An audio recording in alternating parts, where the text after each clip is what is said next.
Kryesor 2. Tema sotme: pse jemi të aftë për dhunë. Nëse secili prej nesh ka aftësinë për dhunë, shtrohet pyetja, nga vjen ajo? A është diçka që kemi mësuar, apo është pjesë e natyrës sonë?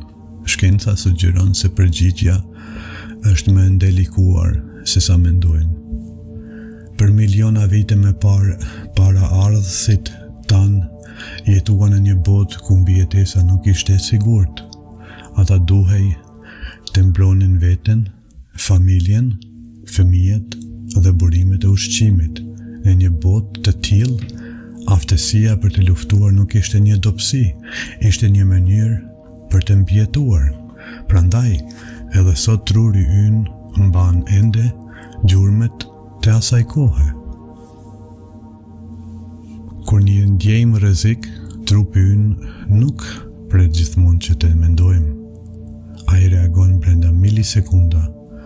Zemra fillon të rramë shpejt, frymarrja shpejtohet, muskujt tensionohen, truri përgatitet për një nga 3 reagimet, dhe ato janë: së pari të luftojmë, së dyti të ikum, së treti ose të ndjejmë në një vend, pra të bllokohemi. Kjo nuk do të thotë se jemi të dhunshëm. Do të thotë se jemi krijesa që kanë mësuar të mbijetojnë, por këtu ndodh diçka e jashtëzakonshme.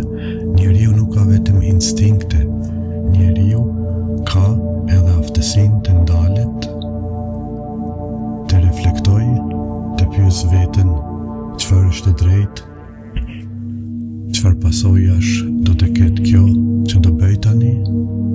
Kjo është ajo që na ndalon. Kjo është ajo që na dallon nga të tjerët.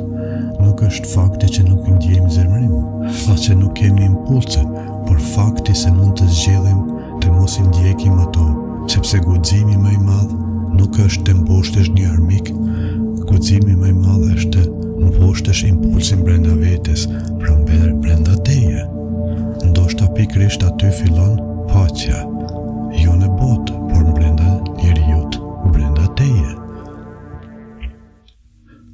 Sepse vetëm një njeri që arrin që të qetësoj luftën brenda vetes mund të ndërtoj paqe me të tjerët, dhe ndoshta kjo është arsyeja pse nuk mjafton të ndënojmë dhunën.